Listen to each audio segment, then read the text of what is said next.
మన ప్రభువును, రక్షకుడైన యేసుక్రీస్తు నామములో ఈ వీడియో వీక్షిస్తున్న మీ అందరికీ ప్రైజ్ ద లార్డ్. ఈరోజు నిర్గమకాండాన్ని ధ్యానించుకుందాం. లాస్ట్ వీడియోలో మనము ఆదికాండాన్ని చూసాం. ఆదికాండంలో మనకి చాలామంది హీరోస్ కనపడతారు. కాబట్టి ఆదికాండానికి మరొక పేరు మనము ద బుక్ ఆఫ్ హీరోస్ అని పెట్టుకోవచ్చు. ఎందుకు అంటే చాలామంది మంచి మంచి వ్యక్తిత్వం కలిగిన వ్యక్తుల్ని మనము ఆదికాండంలో చూస్తాం. వాళ్ళ యొక్క వ్యక్తిత్వాల నుంచి మనము అనేక విషయాలు నేర్చుకుంటాం. అదేవిధంగా ఈరోజు మనము నిర్గమకాండాన్ని ధ్యానించుకుందాం.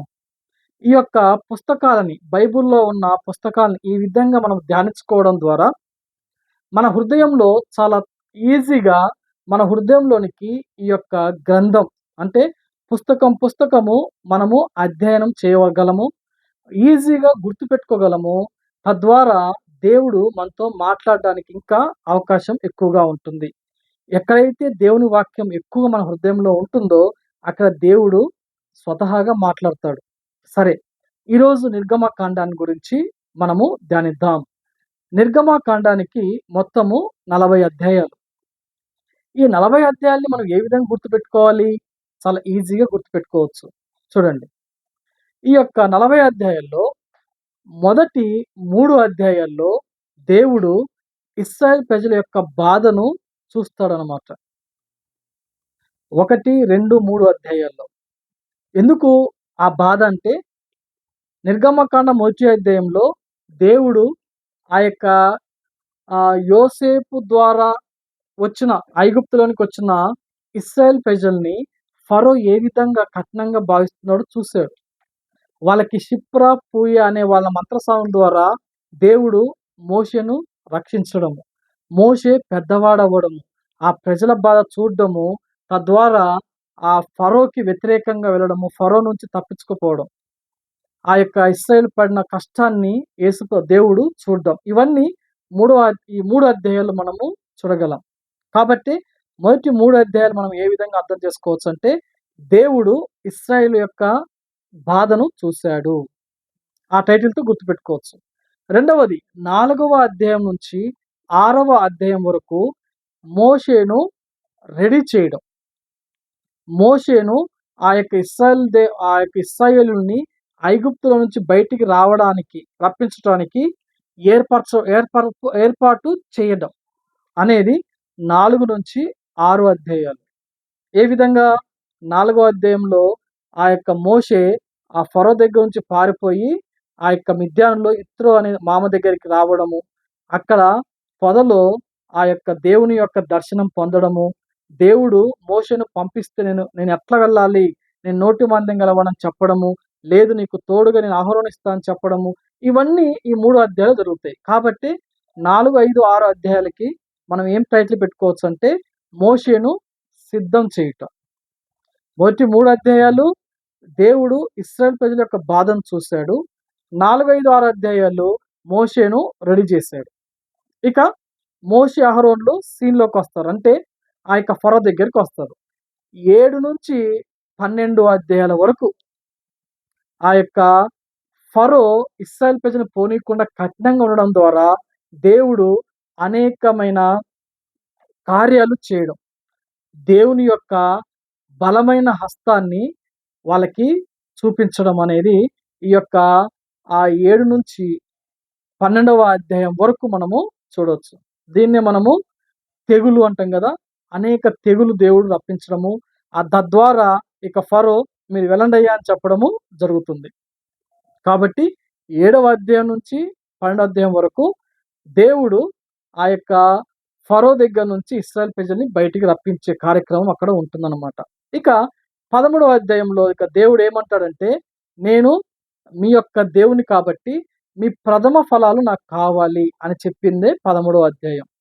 తర్వాత 14వ అధ్యాయంలో ఇశ్రాయేల్ ప్రజల్ని మళ్ళీ ఈ యొక్క ఐగుప్తు ఫరో తరుముతున్నప్పుడు ఆ ఎర్ర సముద్రాన్ని పాయలు చేసి విభజించి 6 నెలల దేవుడు వాళ్ళని నడిపించాడు. కాబట్టి 13వ అధ్యాయంలో దేవుడు ప్రథమ ఫలాన్ని కోరుకున్నాడు. 14వ అధ్యాయంలో ఎర్ర సముద్రాన్ని విభజించాడు. ఇక 15వ అధ్యాయం నుంచి 19వ అధ్యాయం వరకు దేవుడు ఆ ఎర్ర సముద్రం బయటకొచ్చిన తర్వాత ఏ ఏ ప్రదేశాలకి దేవుడు నడిపించాడో మనం చూస్తాం. ఫస్ట్ ఆ యొక్క ఇశ్రాయేల్ ప్రజలు ఎర్ర సముద్రం నుంచి బయటకొచ్చిన తర్వాత అక అక్కడ ఎక్కడికి షూరు అరణ్యానికి వస్తారు. షూరు అరణ్యంలో వాళ్ళకి వాటర్ దొరకనప్పుడు 3 దినాల ప్రయాణం తర్వాత మారాకు చేరుకుంటారు. మారాలో చాలా చేదుగా ఉంటాయి నీళ్ళు. ఆ నీళ్ళు తాగలేక ఉన్నప్పుడు దేవుని యొక్క కృప ద్వారా మోషే ఆ నీటిని ఆ యొక్క మధురంగా మార్చడము. అక్కడి నుంచి వాళ్ళు ఎలీము అనే ప్రాంతానికి రావడము. అక్కడ ఎలీము నుంచి తిరిగి సీను అరణ్యానికి రావడము. సీను అరణ్యం నుంచి ఇక రెఫీదీము అరణ్యానికి రావడము. రెఫీదీము నుంచి సీనాయి పర్వతము మీదికి అక్కడ దాకా రావడము. మనం ఈ యొక్క 15వ అధ్యాయం నుంచి 19వ అధ్యాయం దాకా మనకు ఈ యొక్క ప్రయాణాల్లో మనం ఈ యొక్క ప్రదేశాన్ని మనం చూస్తాం. అంటే 15 నుంచి 19 వరకు దేవుడు ఏ విధంగా ఇశ్రాయేల్ ప్రజల్ని ఆయా ప్రదేశాల్లో వాళ్ళకి ఏమేమి కావాలో ప్రతి ప్రదేశంలో వాళ్ళకి ఏది కావాలో ఆహారము, నీళ్లు, తర్వాత వాళ్ళు ఏది కోరుకున్నో అది ఇవ్వడానికి వాళ్ళకి టెస్ట్ చేసుకుంటూ దేవుడు నడిపించాడు. అంటే దేవుడు పరీక్షించడము. ఈ యొక్క 15వ అధ్యాయం నుంచి 19 వరకు ఇశ్రాయేల్ ప్రజల్ని పరీక్షిస్తాడు దేవుడు. తర్వాత 20వ అధ్యాయంలో దేవుడు ఆజ్ఞలనిస్తాడు. ఇక 20వ అధ్యాయం నుంచి 40 అధ్యాయాల వరకు దేవుడు ఇశ్రాయేల్ ప్రజలకి ఆజ్ఞలు ఇవ్వడము, ఇశ్రాయేల్ ప్రజలకి న్యాయ విధులు చెప్పడము, ఇశ్రాయేల్ ప్రజలకి ఒక మందిరం ఎలా తయారు చేసుకోవాలో చెప్పడము, ఆ యొక్క మందసాన్ని ఎలా తయారు చేయడం చెప్పడము, యాజకుల్ని ఏ విధంగా ఉండాలి, యాజకులు ఎటువంటి చెయ్యాలి, తర్వాత వచ్చేసి చివరిగా దేవుడే ఆ యొక్క మందిరానికి దిగి రావడము. దాన్ని దేవుడు ఆ యొక్క వాళ్ళు ఏర్పరచుకున్న గుడారం ఆ యొక్క పర్వతం నుంచి దేవుడు వాళ్ళ మధ్యలోకి రావడం అనేది 40వ అధ్యాయంలో మనం చూస్తాం. ఆ విధంగా దేవుడు వాళ్ళ మధ్యలోకి రావడం అనేది ఈ యొక్క 40వ అధ్యాయంలో మనం చూస్తాం. ఇలాగా ఈ యొక్క నిర్గమకాండాన్ని మొదటి అధ్యాయం నుంచి 40 అధ్యాయాల వరకు మనము చాలా క్లియర్‌గా అర్థం చేసుకోవచ్చు. చూడండి ఇంకోసారి చెప్తాను క్లియర్‌గా. మొదటి 3 అధ్యాయాలు దేవుడు ఇశ్రాయేల్ ప్రజల యొక్క బాధను చూసాడు. 4-6 అధ్యాయాలు మోషేను తర్ఫీదు చేశాడు, సిద్ధం చేశాడు.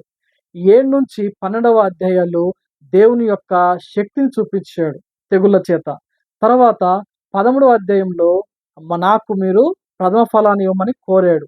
14వ అధ్యాయంలో ఎర్ర సముద్రాన్ని విభజించాడు. ఇక 15-19 వచనాల వరకు దేవుడు ఆయా ప్రదేశాలకు నడిపిస్తూ వాళ్ళకి ఆహారాన్ని, నీళ్ళనిచ్చాడు. ఇక 20వ అధ్యాయం నుంచి 40 అధ్యాయాల వరకు వాళ్ళకి అన్నీ నేర్పించాడు. మీరు ఎలాగుండాలి, ఎలాంటి మందిరం కట్టుకోవాలి. మోషేను దేవుడు ఏం చేశాడంటే ఒక ఒక పరలోకంలో ఉన్న మందిరాన్ని చూపించి అలా కట్టమని చెప్పినప్పుడు ఆ విధంగానే మందిరం కట్టడం, షెకినా మేఘం ద్వారా దేవుడు రావడం, ఇవన్నీ 40వ అధ్యాయం వరకు మనం చూస్తాం. ఇలా మనం గుర్తుపెట్టుకుంటే నిర్గమకాండాన్ని చాలా ఈజీగా చదువుకోవచ్చు. కాబట్టి ఇలాగా నిర్గమకాండాన్ని మన హృదయాల్లో భద్రపరచుకుందాం. అటువంటి కృప దేవుడు మనందరికి దయచేయును గాక. ఆమేన్. Praise the lord.